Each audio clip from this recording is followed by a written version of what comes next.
Melanie Wheatley is the University of Toronto's third place winner for the 2022 Three Minute Thesis competition. Melanie is a PhD student from the Institute of Forestry and Conservation. The title of her presentation is Fighting Fire from the Sky. Forest fires, one of Canada's most costly natural disasters, yet a common disturbance in the Canadian boreal forest. Every year, approximately 2.5 million hectares, or football fields, is burned by fire. When these fires reach areas in the wildland-urban interface where people live, work, and play, they need to be suppressed.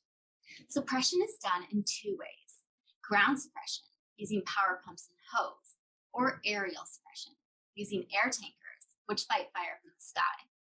On the left is an Ontario CL-415 skimmer air tanker. These are big planes which skim the surface of a lake, pick up the water, and then drop this over 6,000 liters of water onto a fire.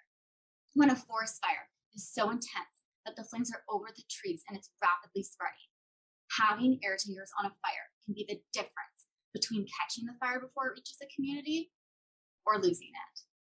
But what do we know about the effectiveness of these air tankers in the Canadian boreal forest? Fire suppression effectiveness is the influence of the suppression tactic or amount on fire behavior.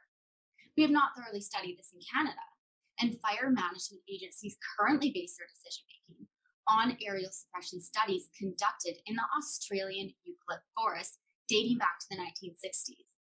What we do know is that with climate change, we can expect to see more fires, more area burned, and overall more severe fire behavior.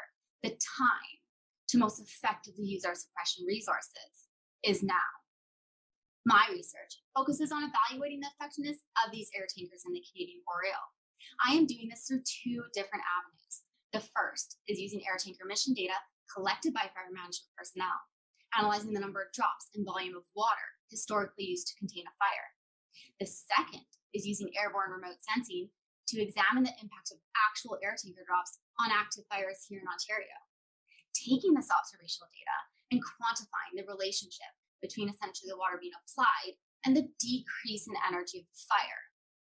I am developing evidence-based models which can inform the amount of suppression required to reduce and hold fire behavior at varying levels.